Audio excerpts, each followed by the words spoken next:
the character mattered more than appearance. Maybe that's because my parents raised me that way before they passed away when I was 23. Losing them changed me forever. It taught me that people can disappear in a single moment, but kindness stays in people's hearts long after they're gone. Emma Collins was 28 when I first met her. She worked at the city's public library. She loved books more than social media, preferred quiet afternoons over loud parties, and always smiled at people, even when life gave her reasons not to. She wasn't the kind of woman who would stop traffic when she walked into a room. She had a small scar across her left cheek from a childhood accident. It wasn't very noticeable, but in today's world, where everyone is obsessed with perfection, that tiny scar became the first thing people judged. The first time I saw Emma, she was sitting alone in a corner of the library, reading a novel. A little boy accidentally knocked over a stack of books. Instead of getting annoyed, she laughed softly, helped him pick everything up, and even found the book he had been searching for. I checked out a book that day, even though I had no intention of reading it. I just wanted an excuse to talk to her again. Over the next few weeks, I found myself visiting the library more often than necessary. We talked about books, movies, childhood memories, and dreams. Unlike most conversations I had with other people, talking to Emma never felt forced. Hours passed like minutes. One rainy evening, as the library was closing, I offered to walk her to the bus stop. "You don't have to," she said with a shy smile. "I know," I replied. "I want to." That short walk changed everything. She told me about her childhood, about the accident that left the scar on her face, and about how kids at school called her names for years. She admitted that she had stopped believing anyone could truly love her. "I've learned not to expect much from people," she whispered. I looked at her and said something that surprised even me. "Maybe you've just been surrounded by the wrong people." She didn't answer. She simply smiled. It was the kind of smile that carried years of hidden pain. 3 months later, we were officially dating. For me, falling in love with Emma was easy. For everyone else, accepting her was impossible. The first person to object was my older sister, Rachel. She invited me to dinner one Sunday afternoon. "So," she said while stirring her coffee, "I've heard about this new girlfriend." I smiled. "Her name is Emma." Rachel nodded slowly. "I saw her pictures." "And?" She hesitated. "I think you can do better." The room suddenly felt colder. "What does that mean?" "I mean, Daniel, you're successful. You're handsome. You could date anyone. I already found someone." She sighed. "People will judge you." I leaned back in my chair. "They're already judging her." Rachel looked away without saying another word. I thought that would be the end of it. A week later, my coworkers invited me to lunch. Someone asked to see a picture of Emma. I proudly showed them. The table became unusually quiet. Then one man laughed. "Seriously?" Another shook his head. "I thought you were joking." A woman across the table smiled awkwardly. "Personality matters, I guess." I forced a smile, but inside something broke. Not because they insulted me, because they had reduced the kindest woman I had ever met to nothing more than her appearance. That evening, Emma noticed I was unusually quiet. "What happened?" she asked. "Nothing." She smiled gently. "Daniel, you're a terrible liar." I laughed. Then I told her everything. She listened without interrupting. When I finished, she looked out the apartment window for a long moment. Finally, she spoke. "I'm used to it." Those 4 words hurt more than every insult I'd heard that day. Nobody should ever become used to being treated like they don't matter. I took her hand. "They don't know who you are." She squeezed my fingers. "Maybe they never will." 6 months later, I asked Emma to marry me. There were no fireworks, no expensive restaurant, no cameras, just the 2 of us sitting on a quiet beach at sunset. "I don't have the perfect ring," I admitted. "I don't need a perfect ring," she whispered. "I don't have a perfect life. I don't want a perfect life." I smiled nervously. "Will you marry me?" Tears filled her eyes before she even answered. "Yes." She hugged me so tightly that for a moment, it felt like the entire world had disappeared. I thought the hardest part was over. I had no idea the real battle was just beginning. The news of our engagement spread through our families faster than I expected. At first, I thought people would eventually come around. I believed that once they spent time with Emma, they would see what I saw. I couldn't have been more wrong. My mother wasn't alive to meet Emma, and there were days when I wished she were. She had always taught me that the heart of a person mattered more than anything else. I often wondered what she would have said if she had been sitting beside me through everything that followed. Rachel offered to organize our engagement dinner. I took it as a sign that maybe she was trying to accept Emma. Instead, it became one of the most painful nights of our lives. The restaurant was beautiful, filled with warm lights and soft music. Emma wore a simple navy blue dress she had bought on sale because she didn't like spending money on herself. "You look beautiful," I whispered as we walked inside. She smiled nervously. "I hope your family likes me." I kissed her forehead.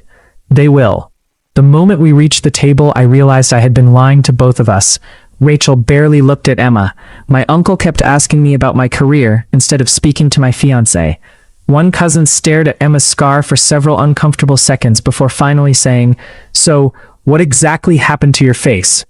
The entire table went silent. Emma answered politely, "I was in a bicycle accident when I was 9. "Oh," he replied, "that's unfortunate." Then he changed the subject as if nothing had happened. But everything had happened. I watched Emma quietly lower her eyes to her plate. Later that evening, while she stepped outside to answer a phone call, Rachel leaned toward me. "You still have time to change your mind." I stared at her. "What did you just say?" "I'm serious. Marriage is forever. So is treating people with respect." She sighed. "I'm only trying to protect you." "No," I said calmly. "You're trying to protect your image." The conversation ended there. But the damage had already been done. On the drive home, Emma remained unusually quiet. "I'm sorry," I finally said. "For what?" "My family." She looked out the window. "They don't owe me kindness." "They do." She smiled sadly. "I've spent my whole life waiting for people to choose kindness, have stopped expecting it." That sentence stayed with me for days. A month before our wedding, something happened that neither of us expected. Emma resigned from her job at the library. I was shocked. "You loved working there." "I did." "So why leave?" She hesitated. "The new manager thinks visitors feel more comfortable when someone more presentable is at the front desk." For several seconds, I couldn't even speak. "Did he actually say that?" She nodded. "He said it politely." I clenched my fists. "That's discrimination." She shrugged with a painful smile. "Sometimes discrimination wears a friendly face." That night I barely slept. I wanted to confront the manager. I wanted to report him. Emma stopped me. "Please don't." "But it's not fair." "I know. So why let him get away with it?" She took my hand. "Because I don't want my life to be controlled by people who don't deserve my energy." I had never met anyone stronger than Emma. Not because she never cried, but because she refused to let bitterness define her. Our wedding day finally arrived. It was small, simple, exactly what we wanted, or at least what we thought we wanted. As guests arrived, I noticed people whispering. Some looked at Emma with curiosity, others with judgment. A few didn't even try to hide it. During the reception, one of my coworkers approached me, holding a glass of champagne. He laughed quietly. "I still can't believe you actually went through with it." I looked him straight in the eye. "Went through with what?" "This." He casually pointed toward Emma. "You could have married someone different." I felt anger rising inside me. Instead of arguing, I asked him one question. "What do you know about her?" He blinked. "What? What do you actually know about Emma?" He couldn't answer, because he knew nothing. Nothing about the little girl who survived years of bullying. Nothing about the woman who secretly volunteered every Saturday at the Children's Reading Center. Nothing about the evenings she spent reading stories to elderly patients at a local care home simply because they felt lonely. Nothing about the fact that she donated part of every paycheck to buy books for children whose families couldn't afford them. He had judged her entire worth after looking at her face for less than 5 seconds. That wasn't intelligence. That was prejudice. Later that evening, after most guests had left, Emma and I stood alone in the empty reception hall. The music had stopped. The lights were beginning to dim. She slipped off her shoes and laughed softly. My feet are killing me. I laughed too. Worth it? She looked around the quiet room. Absolutely. Then she became serious. Daniel? Yeah. What if they're right? I frowned. Who? Everyone. What do you mean? What if one day you wake up and realize you deserve someone prettier? Someone everyone would admire? I gently lifted her chin until she looked into my eyes. Emma. She tried to smile, but tears were already forming. I held both of her hands. The day I stopped choosing you, I paused, will be the day I stop being myself. She cried. Not because she doubted me, but because nobody had ever loved her enough to erase the lies the world had repeated to her for years. As we left the hall that night, neither of us realized that life was about to test our marriage in ways we had never imagined. Because only 3 months after our wedding, a single phone call would change everything and begin the journey that would leave the same people who mocked Emma completely speechless 5 years later. 3 months after our wedding, my phone rang at 6:17 on a cold Monday morning. I almost ignored it. The number was unfamiliar. Hello? Is this Daniel Carter? Yes. My name is Margaret Wilson. I'm calling from Evergreen Memorial Hospital. The moment I heard the word hospital, my heart dropped. Is Emma okay? There was a brief pause. Your wife is fine, Mr. Carter. But her grandmother was admitted during the night. She keeps asking for Emma. Within 20 minutes, we were driving through heavy rain toward the hospital. Emma barely spoke. Her grandmother Evelyn had raised her after the accident that left the scar on her face. She wasn't just family. She was the person who had taught Emma how to survive when the rest of the world kept telling her she wasn't enough. When we entered the hospital room, Evelyn smiled weakly. There you are, my beautiful girl. Beautiful. I noticed something. Her grandmother had never once looked at the scar. She only looked into Emma's eyes. Emma hugged her carefully. I'm here. For the next hour, I stayed near the window while they talked quietly. They laughed about old memories. They cried about difficult years. Then Evelyn asked me to step outside for a moment. I assumed she wanted privacy. 10 minutes later, Emma came out with tears streaming down her face. What's wrong? She couldn't answer. She simply hugged me. Later that evening, she finally spoke. My grandmother doesn't have much time. I held her hand all night. A week later, Evelyn passed away peacefully. The funeral was small, simple, just the way she had wanted. After everyone left the cemetery, Emma remained standing beside the grave. I feel like I'm alone now, she whispered. I wrapped my arm around her shoulders. No, she looked at me. You still have me. She nodded. But grief has a strange way of making people feel empty, even when they're surrounded by love. The following weeks became the hardest period of our marriage. Emma stopped laughing. She barely ate. She quit painting, something she had loved since childhood. Every evening, she sat quietly on the balcony watching the sunset without saying a word. One night, I found an old sketchbook hidden in our closet. Inside were dozens of breathtaking portraits. Children, families, old couples holding hands. Every drawing was filled with emotion. I stared at them in disbelief. Emma. She looked embarrassed. They're not very good. I almost laughed. Not good? She shrugged. I've never shown them to anyone. Why? Because people would probably laugh. That sentence broke my heart. The world had criticized her for so many years that she no longer trusted her own talent. The next morning, while she was still asleep, I carefully photographed several of her paintings. Without telling her, I uploaded them to a small online art community. I expected nothing, maybe a few encouraging comments. Instead, by evening, thousands of people had shared her artwork. Comments flooded in from strangers around the world. This is incredible. The emotion in these paintings is unbelievable. Who is the artist? I would buy this immediately. I stared at the screen in complete shock. When Emma woke up, I handed her my phone. She looked confused.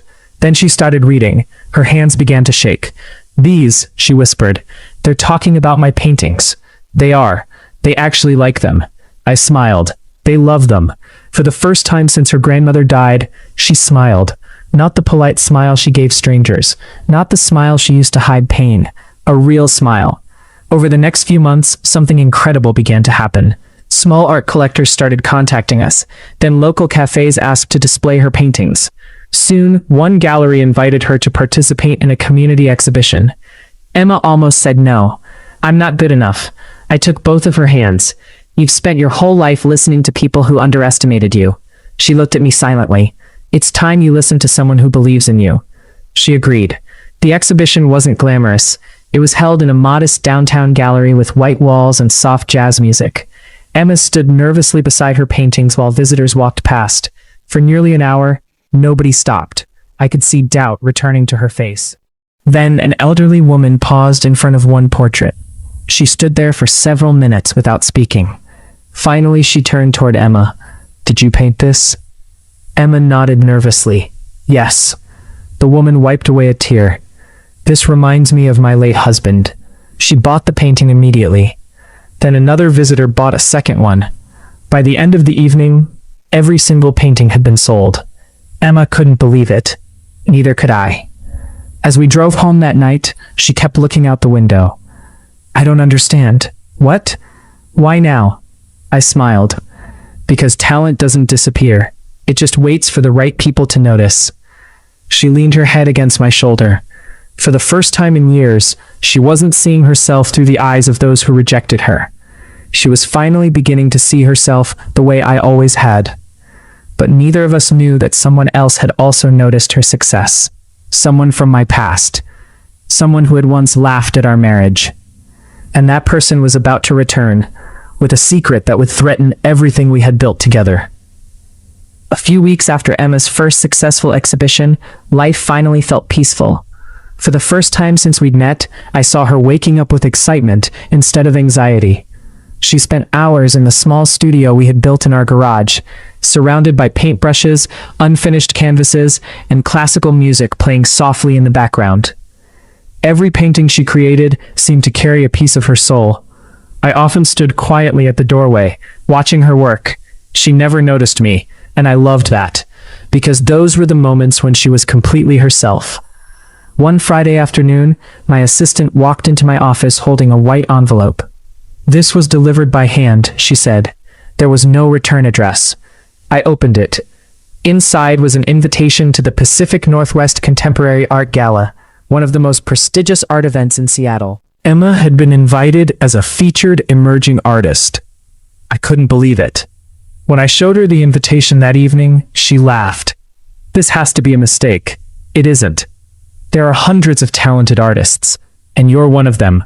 She stared at the invitation for a long time before quietly saying, I'm scared. I smiled. So am I. She looked surprised. Really? Every time you take a step toward your dream, I'm afraid someone will try to convince you that you don't deserve it. She hugged me tightly. Thank you for never believing them. The night of the gala arrived. Emma wore a simple emerald green dress. She insisted on styling her own hair. She covered her scar with nothing. For the first time since I'd known her, she didn't even try. You forgot your makeup, I teased gently. She smiled. No. I finally stopped hiding. I looked at her for several seconds. She had never looked more beautiful. When we entered the ballroom, photographers surrounded famous artists, collectors, and business leaders. No one recognized Emma. At least, not yet. As guests walked through the exhibition, I noticed people slowing down in front of her paintings.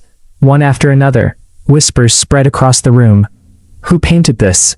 The emotion is unbelievable. I've never seen work like this. Then something unexpected happened. A well-known gallery owner walked directly toward Emma. My name is Olivia Bennett. Emma smiled politely. It's nice to meet you. Olivia extended her hand. I'd like to represent you. Emma froze. I'm sorry, what? I believe your work belongs in galleries across the country. For several seconds, Emma couldn't even speak. I squeezed her hand. She looked at me with tears in her eyes. This was the moment she'd spent her entire life believing would never come. But the evening wasn't over. Across the ballroom, I recognized a familiar face. Rachel, my sister. She hadn't spoken to us in nearly a year. Now she was standing only a few feet away, staring at Emma's paintings. She slowly walked toward us. For a moment, nobody spoke. Finally, she whispered. Emma smiled politely. Hello, Rachel. Rachel looked down at the floor. I owe you an apology. Emma remained silent. I judged you before I ever knew you. Tears filled Rachel's eyes. I thought I was protecting my brother. She looked directly at Emma, but the truth is, I was protecting my own pride. Emma gently nodded. I appreciate you saying that. Rachel's voice trembled. I don't expect forgiveness. Emma answered with the same kindness that had always amazed me. Forgiveness doesn't erase the past. It gives us a chance to build something better.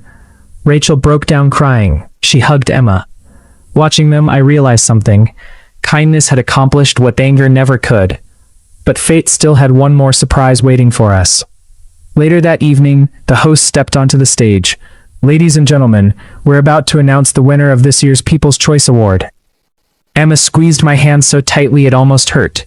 She whispered, I'm not going to win. I smiled. You already have. The presenter opened the envelope. The winner is...